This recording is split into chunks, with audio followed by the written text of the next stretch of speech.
C'est dans le livre de l'Ecclésiaste 7, verset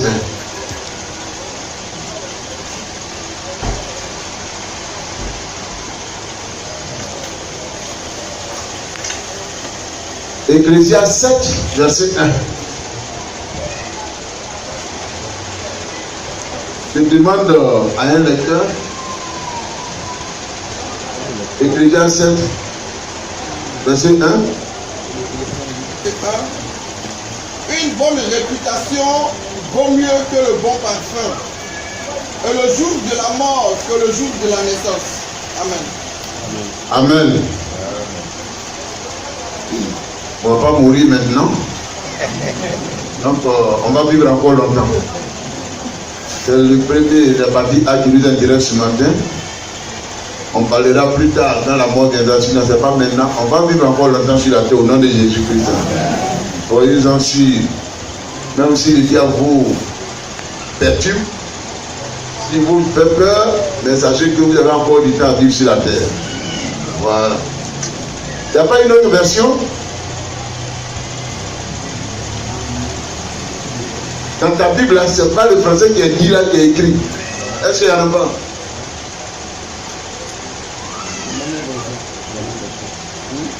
Une bonne réputation vaut mieux que le bon parfum. Voilà le verset que nous voulons, sur lequel nous voulons travailler. L'auteur ici oppose la bonne réputation au bon parfum. Quand vous avez une bonne réputation, vous êtes écouté, vous êtes respecté, vous avez du crédit.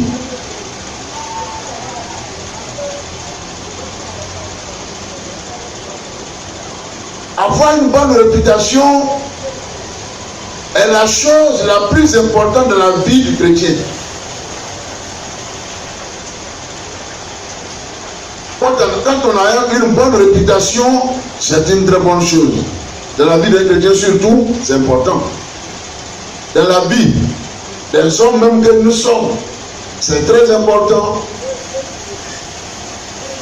Dans la vie de chacun de nous, c'est très important d'avoir une très bonne réputation, un bon témoignage.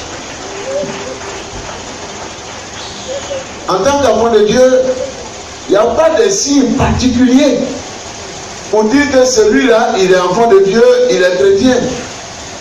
Mais l'un des plus grands signes, c'est notre témoignage.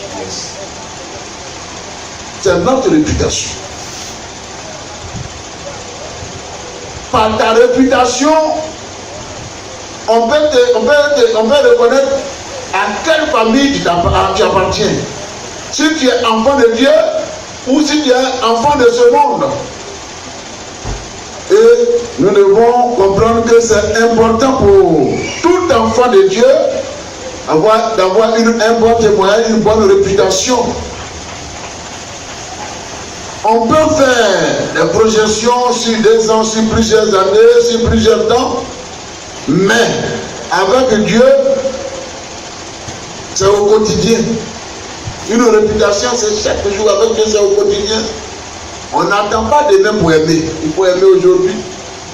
L'amour qu'on doit manifester pour son frère, pour son prochain, ce n'est pas demain, c'est aujourd'hui qu'il faut manifester cet amour. C'est aujourd'hui qu'il faut bien faire. Notre témoignage d'aujourd'hui, ce n'est pas de demain. C'est aujourd'hui qu'il faut aimer. C'est aujourd'hui qu'il faut bien faire. C'est aujourd'hui qu'il faut également changer de vie. C'est aujourd'hui qu'il faut être exemplaire. Une bonne réputation, c'est aujourd'hui, ce n'est pas demain.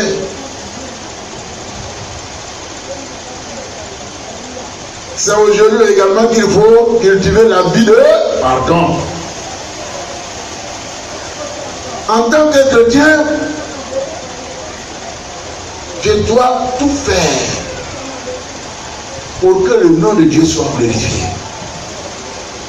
Le monde pourrait le dire, tel père, tel fils.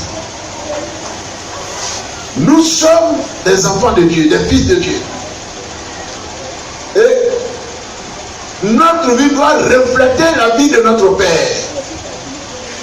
Celui qui nous a vus doit dire que j'ai vu Dieu. Jésus a dit, celui qui m'a vu a vu le Père.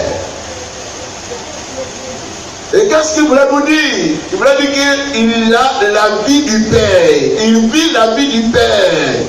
Il est la vie du Père. Il est le reflet du Père. Il est le Père lui-même. Par rapport à ce témoin, par rapport à ce qu'il est.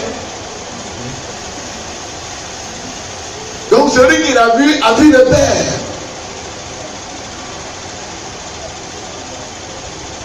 La réputation, souvent, on peut marcher avec quelqu'un, ce n'est pas en un jour qu'on peut découvrir celui avec qui on marche. Mais la réputation, avec le temps, on découvre l'homme qui il est réellement.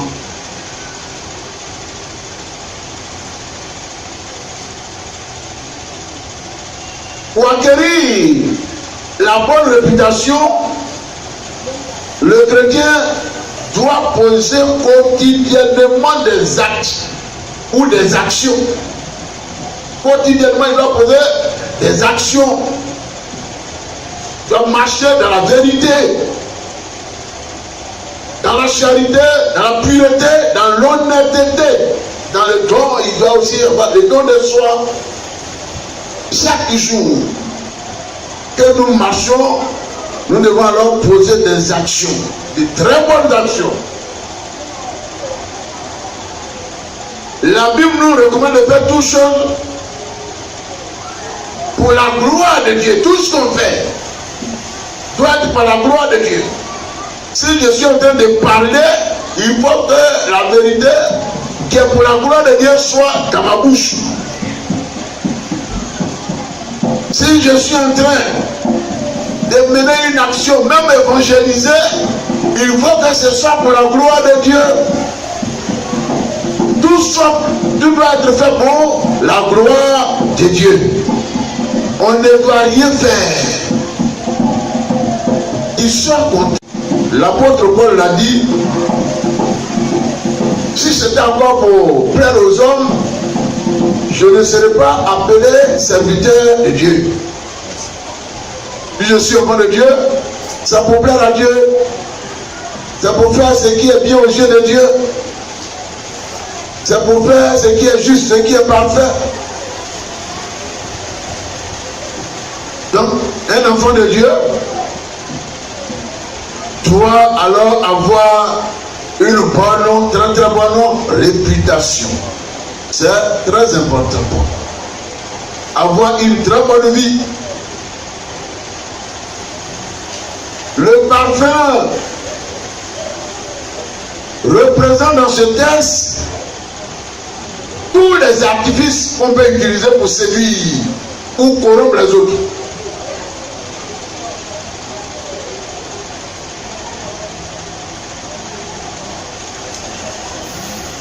C'est-à-dire les honneurs, la gloire, le matériel, l'argent. Vous pouvez les utiliser pour corrompre les gens, pour séduire les autres.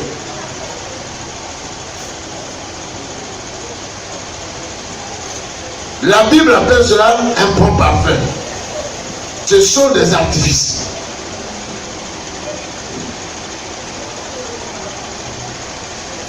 Avec le temps, ces artifices qui sont des parfums vont passer. Vous savez, il y a des parfums de très grande valeur. Hein?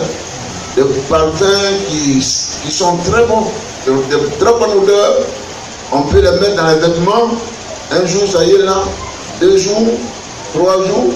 Bon, peut-être même au-delà. Mais un jour, ce parfum va finir dans les vêtements. Bon, ceux qui aiment bien, ils vont encore repomper dans les vêtements pour qu'ils sentent bon. Cela. Mais comme je le disais, ici, dans ce texte, les artifices, c'est-à-dire que ce parfum représente les artifices qu'on utilise pour séduire ou corrompre les autres. Voyez, c'est Dieu qui fait, et puis tout le monde parle bien de toi. Tout le monde t'apprécie. Tout le monde dit du bien de toi. Voyez, et en utilisant les honneurs, les gloires, le matériel, l'argent et d'autres moyens, voyez, visibles, physiques, pour qu'on parle bien de toi, pour qu'on te voit comme un bon enfant de Dieu, un bon, voyez, serviteur de Dieu, une bonne servante du Seigneur. Ça, on peut les comparer à des bons parfums. Avec le temps, les artifices n'ont plus leur, voyez, n'ont plus leur effet. Ils n'ont plus leur effet. Le parfum peut finir un jour. Le deuil de ces bons parfums peut passer. Voyez, et aussi, voyez, ces artifices aussi n'ont plus leur effet. Avec le temps, les choses finissent. Et c'est alors leur plaçant aux réalités éternelles. Ce que je peux faire pour paraître, pour être vu des hommes, pour être vu de ce monde,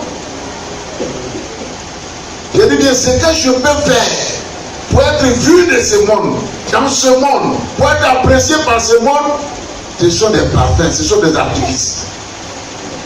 Ce sont des artifices. Et ça, voyez, un jour viendra que leurs effets vont finir. Ils n'auront plus d'effet. Un jour viendra. Et alors vont céder leur place aux réalités éternelles.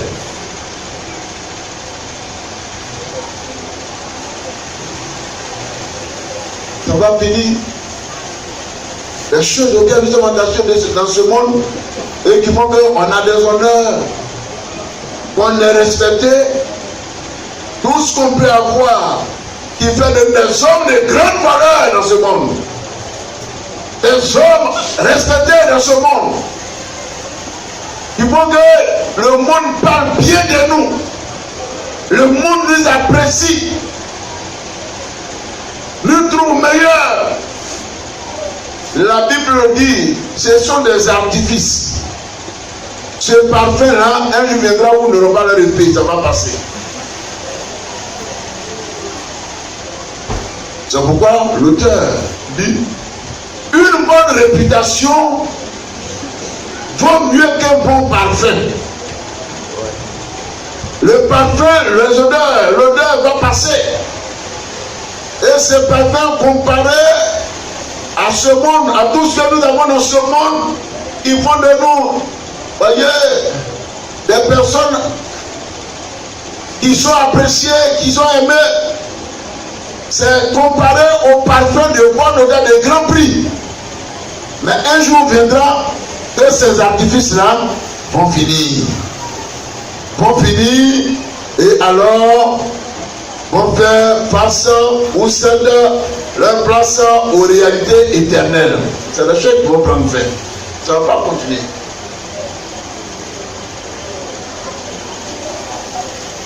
Quand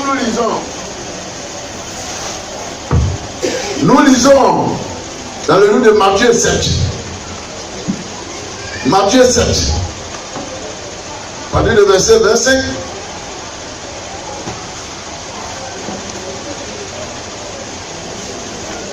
La pluie est tombée, les torrents sont venus, les vents ont soufflé et se sont jetés contre cette maison. Elle n'est point tombée parce qu'elle était fondée sur du roc. Amen.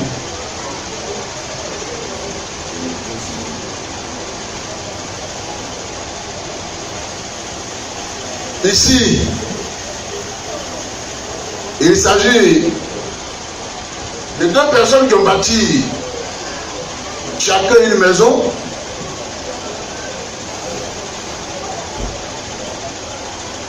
Et le premier a fait de gros efforts. Il a creusé. Il a fait une très bonne fondation. Et et il a bâti la maison. Le deuxième également, il est venu, il a essayé de nettoyer les sables, enlever une toute petite couche, et il a aussi posé la même maison. Et les deux maisons ont la même valeur. Apparemment, je dis bien apparemment, les deux maisons ont la même valeur.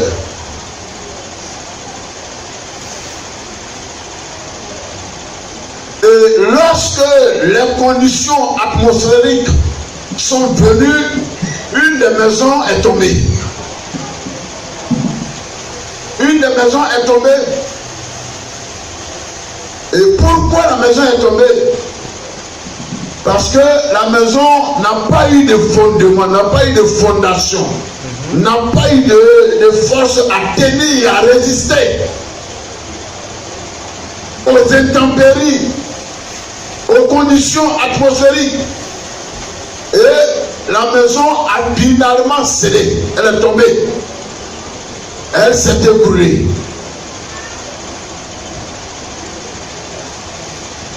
Celui qui avait bâti la maison sur le roc, voyez, il a pris du temps. Il a pris du temps pour creuser profondément avant de poser la fondation.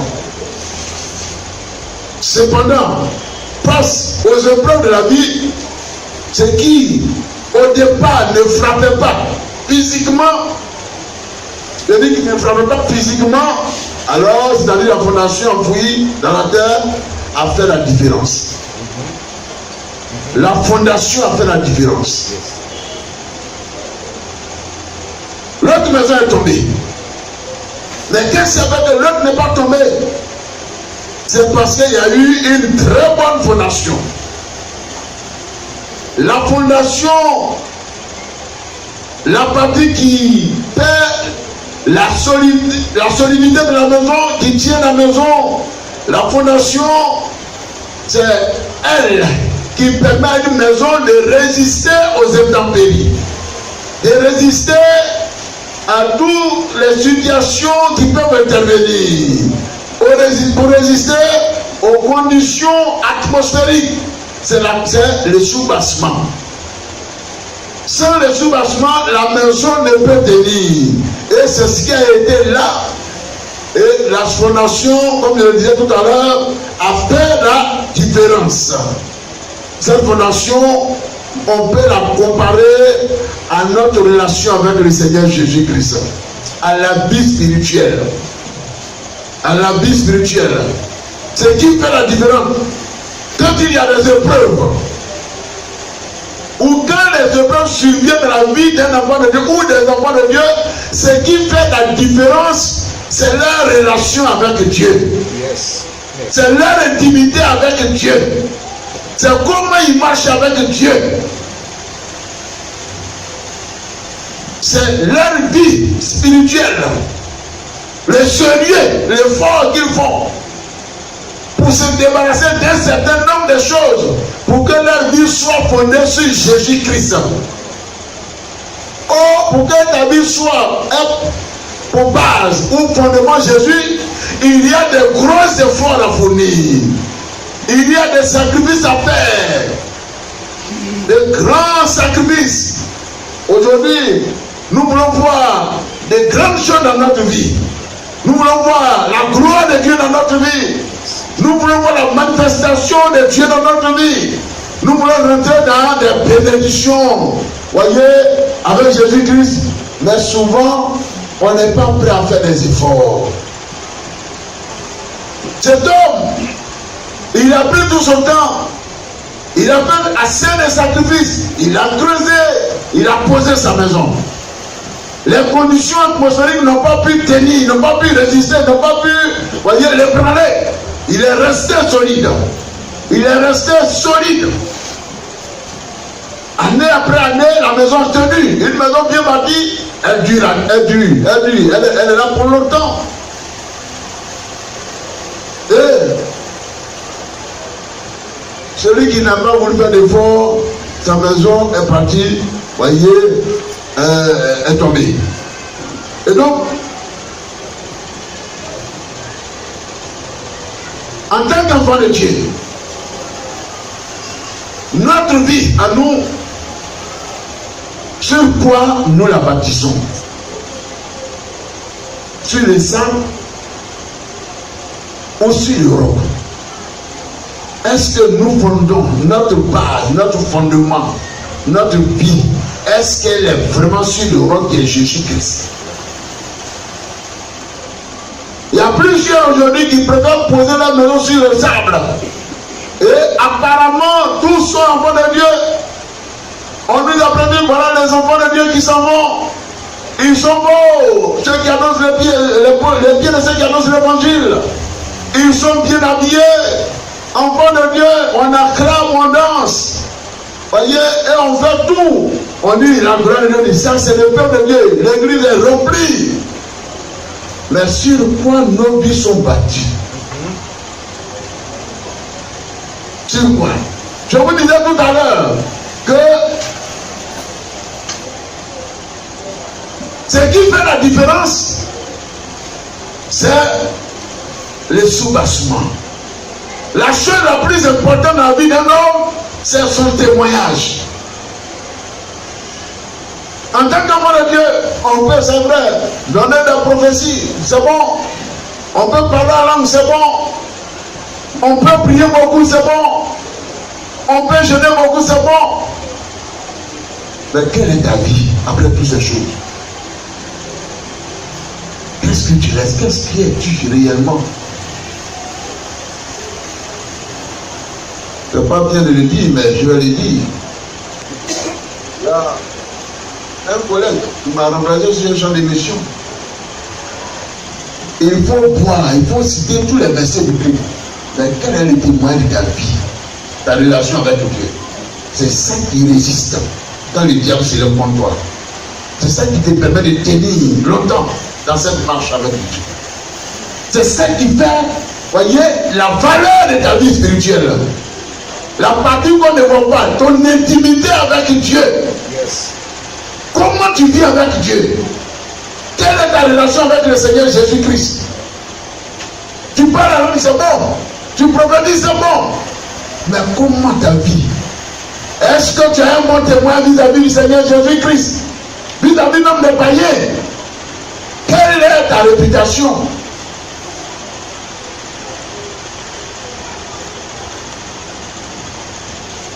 Quelle est ta réputation?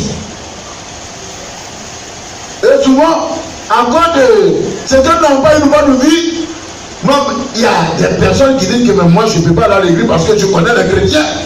À cause de ton témoignage. Ce n'est pas tout le monde qui est gagné par la parole. Nous sommes gagnés par notre attitude, par notre comportement, par notre réputation. Ce n'est pas tout le monde qui est gagné par la parole. On t'observe, tu es différent des autres. Tu as une vie modèle, exemplaire. On dit, mais quel est ton secret?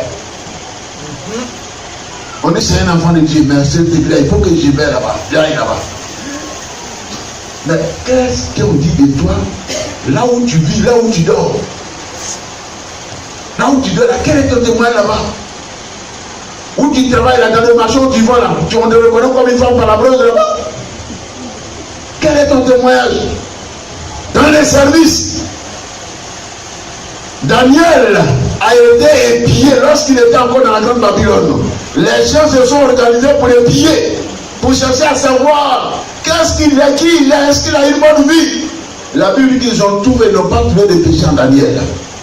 Il avait un très bon témoignage, une bonne réputation. Et à cause de cette bonne réputation, tous les complots qui ont été commandités, tout ce qui a été fait, Daniel en est sorti vainqueur.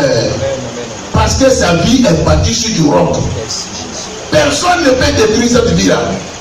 Satan ne peut rien faire contre cette vie. Aucun démon. Les sorciers échouent à ses pieds. Frère, c'est bien d'être baptisé. C'est bien d'être ouvrier. C'est bien de parler en langue. C'est bien d'être, voyez, assidu. C'est bien, enfant de Dieu. C'est bien d'être responsable. Mais Dieu regarde ce que les hommes ne voient pas, c'est que la partie souterraine, la partie spirituelle, c'est ça qui fait le physique. C'est ça qui fait, quand on a une bonne vie avec Dieu, alors cela va se, voyez, faire voir, cela va se manifester physiquement. Notre vie de tous les jours, ce n'est pas de mais aujourd'hui. Qui je suis, quand je passe, est-ce que je suis vraiment, je dis crédit aux yeux des autres, est-ce que je suis respecté? Oh, quand tu as un bon témoin, c'est obligatoirement que tu seras respecté. Même les gens viendront vers toi pour prendre conseil. On dit, allez-y, lui, c'est un bon monsieur, il est calme, il est sérieux dans le quartier, il est différent des autres. Les hommes viendront vers toi. Frères et sœurs, sur quoi bâtir notre maison? Sur du sable, sur du faux, sur du mensonge, sur de la corruption, sur du vol, sur le péché, la sexualité. C'est sur quoi ta vie est bâtie? Sur la sorcellerie. Tu me regardes, on dit Dieu chrétien, mais c'est toi qui attaques l'église. Sur quoi ta vie est bâtie?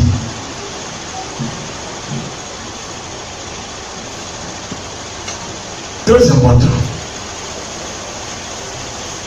Il faut avoir un bon témoin, bonne réputation aux yeux de Dieu et aussi aux yeux des hommes. On veut devenir enfant de Dieu sans aucun effort. On veut être héritier de Dieu et co-héritier de Christ sans effort. Être chrétien, c'est un effort continuel. La Bible nous dit, Paul disait, efforce-toi de te présenter devant Dieu comme un ouvrier éprouvé. C'est un effort au quotidien. C'est un sacrifice au quotidien.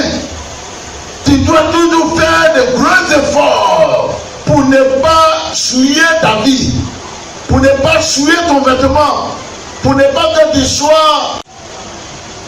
Ce témoignage-là, tu dois le protéger. Cette vie, tu dois l'entretenir. Okay? On veut partager la gloire avec Jésus-Christ, la gloire de Dieu, mais il faut assez de sacrifices. Il faut assez de sacrifices. Les chrétiens d'aujourd'hui, nous sommes souvent très fainéants, on veut la facilité, sans effort, et puis voir la gloire de Dieu dans notre vie. On veut la facilité. Le monsieur il est venu, il a dégagé le sable là.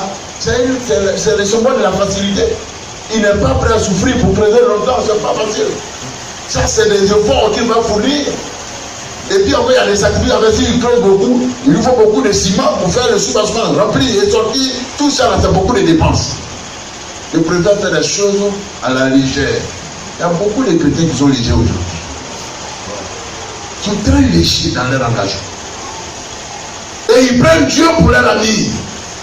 Entre guillemets, il y a des bons amis de Dieu. Mais il y a d'autres qui prennent Dieu pour leur ami. Et ils font Dieu de ce qu'ils veulent. Ils disent, et puis ça ne leur dit rien, ils sont dans le Dieu. Donc rien ne leur dit rien, ils ne sont ni chauds ni froids. Ils sont légers dans tout ce qu'ils font. Ils ne prennent jamais rien au sérieux dans leur vie. Ils se lèvent, c'est ce qu'ils sont bons qu'ils vont faire.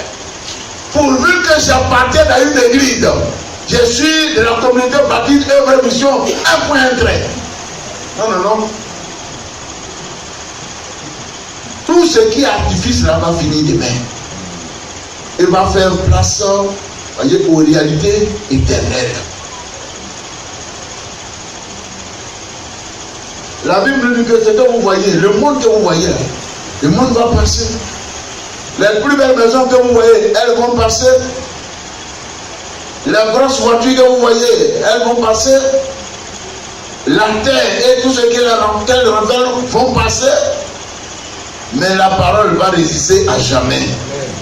Elle est éternelle, elle est solide, elle ne vieillit pas.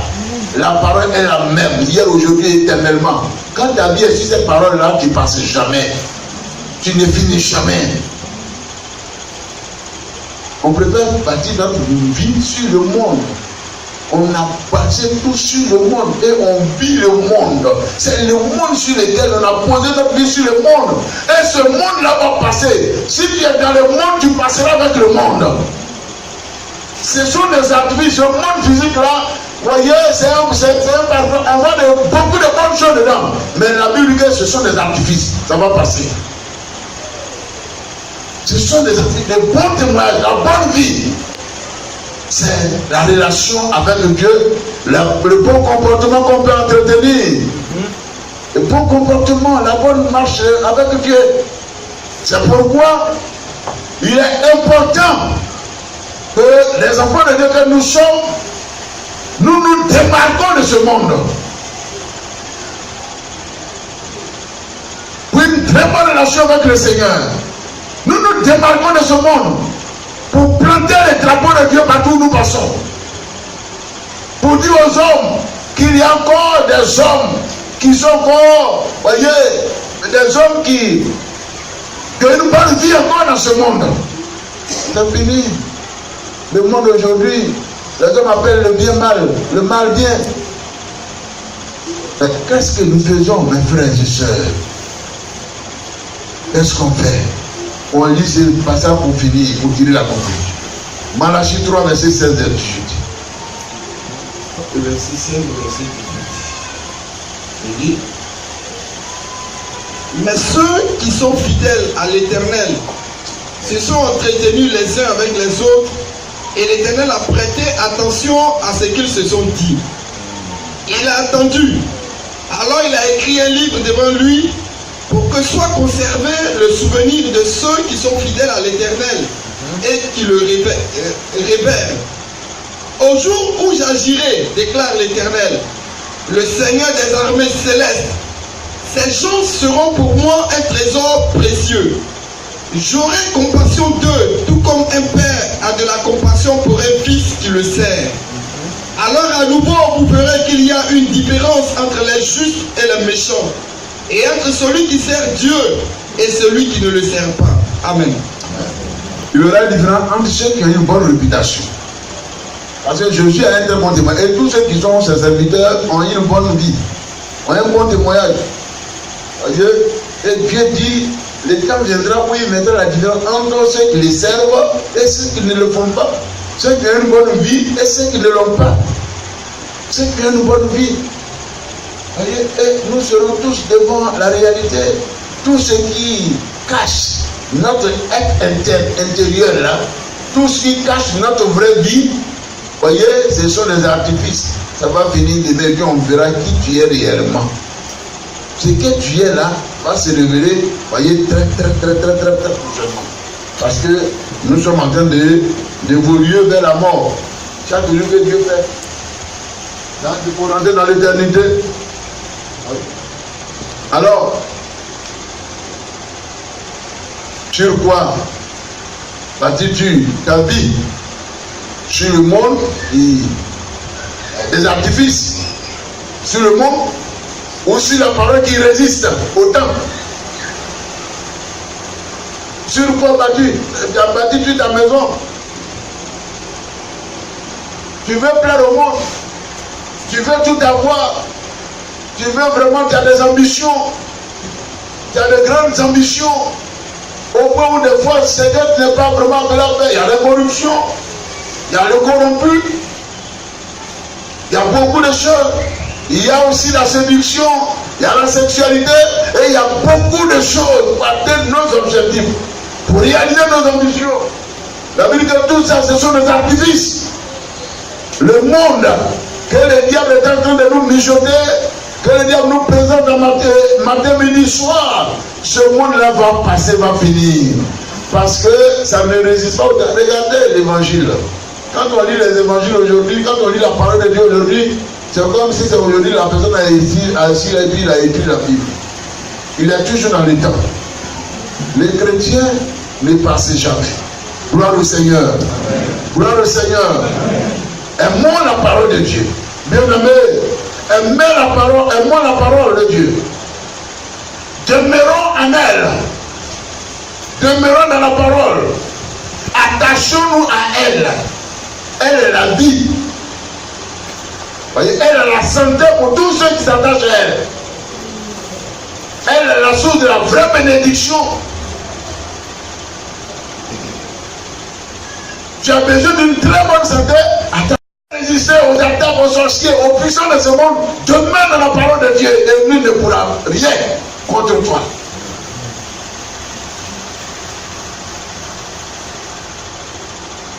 Donc demeurons dans cette parole. Elle est notre sécurité. Elle est notre force. Elle est notre richesse également. Notre assurance, c'est la parole de Dieu.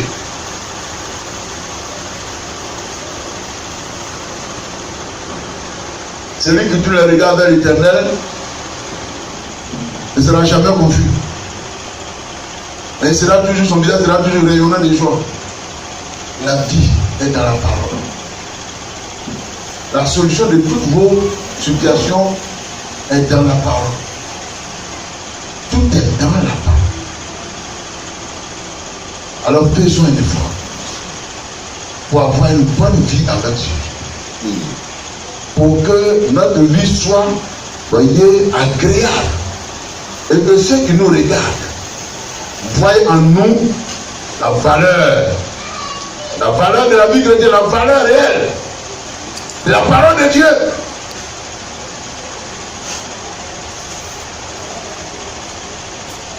Le tout dernier verset de la conclusion, Psaume 37.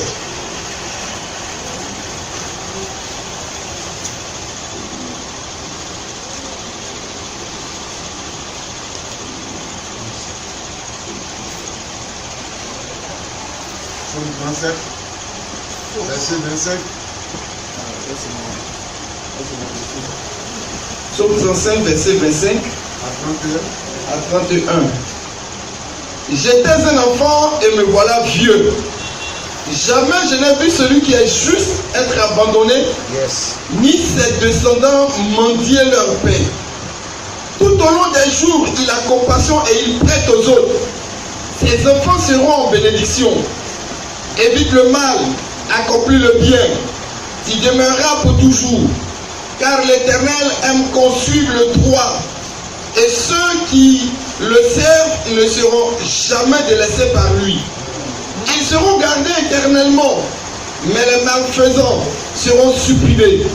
La postérité de tous les méchants sera retranchée, tandis que les justes auront le pays comme possession.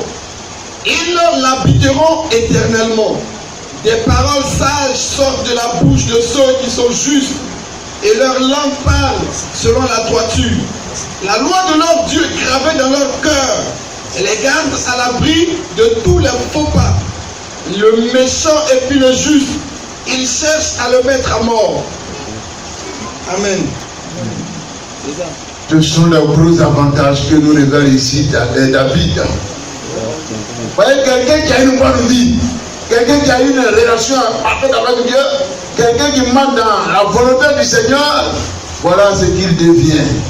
Il est béni. Et même s'il ne vit plus, ses enfants après lui, à cause de ce qu'il a eu une bonne vie, alors vont continuer de jouir des faveurs de Dieu. Mes frères, je voudrais nous encourager à abandonner tout ce qui est artifice, tout ce qui est appareil, tout ce qui est péché, tout ce qui est monnaie, tout ce qui est parfum, qui fait que tu brilles dans ce monde, qui fait que tu as une très bonne odeur. Et il faut que tu comprennes que la bonne réputation vaut mieux que ce parfum-là. Et tu verras que ta vie connaîtra une grâce particulière parce que Jésus sera avec toi au nom de Jésus-Christ.